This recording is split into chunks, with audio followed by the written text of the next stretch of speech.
Earth-changing events often begin in silence.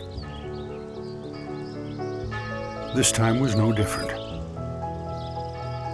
A cruel war was raging throughout the world, while Lúcia, Francisco, and Jacinta were grazing their sheep as usual near a little Portuguese village. A lady in resplendent light appeared to them, saying that she had come from heaven. She asked them to pray faithfully and say the rosary for the peace in the world. She warned that if people did not stop offending God, an even more terrible second war would follow. A multitude of pilgrims began coming to Fátima. During one of the following apparitions, the Mother of God asked for Russia to be consecrated to her Immaculate Heart. If not, Russia would spread its errors throughout the world, and wars, suffering, persecution of the Church and of the Holy Father would follow. The Russian Revolution followed soon after. Nazi rule began in Germany, and the world was engulfed by yet another war. Few understood the link between these tragic events and human sinfulness, the link about which the Mother of God had warned the world, and the reparations necessary in order to prevent them. This link, however, was clear to Werenfried van Straaten, a Normantin Dutch monk, moved by the Fátima apparitions and the call to mercy that followed from them.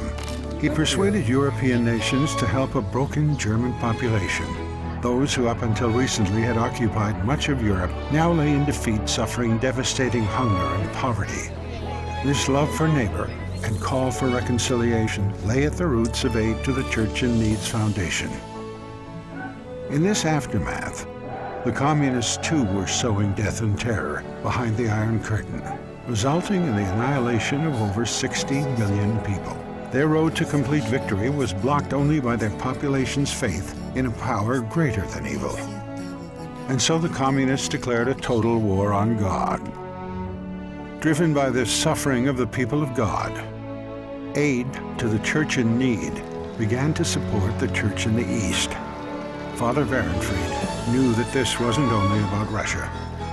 He warned that the ideology of atheism and unbridled freedom would lead to enslavement. Recognizing the prophetic message of Fátima, Father Werenfried consecrated his work to Our Lady of Fátima. Today, Aid to the Church in Need, a pontifical foundation, continues its service to Christians around the world through information, prayer, and action, wherever they are persecuted or oppressed or suffering material need. The charity supports projects around the world, thanks to private donations from people who also believe in the power of love and mercy, and in the triumph of the Immaculate Heart of Mary. It all began on a certain afternoon when 3 small children saw the Mother of God and believed her in silence.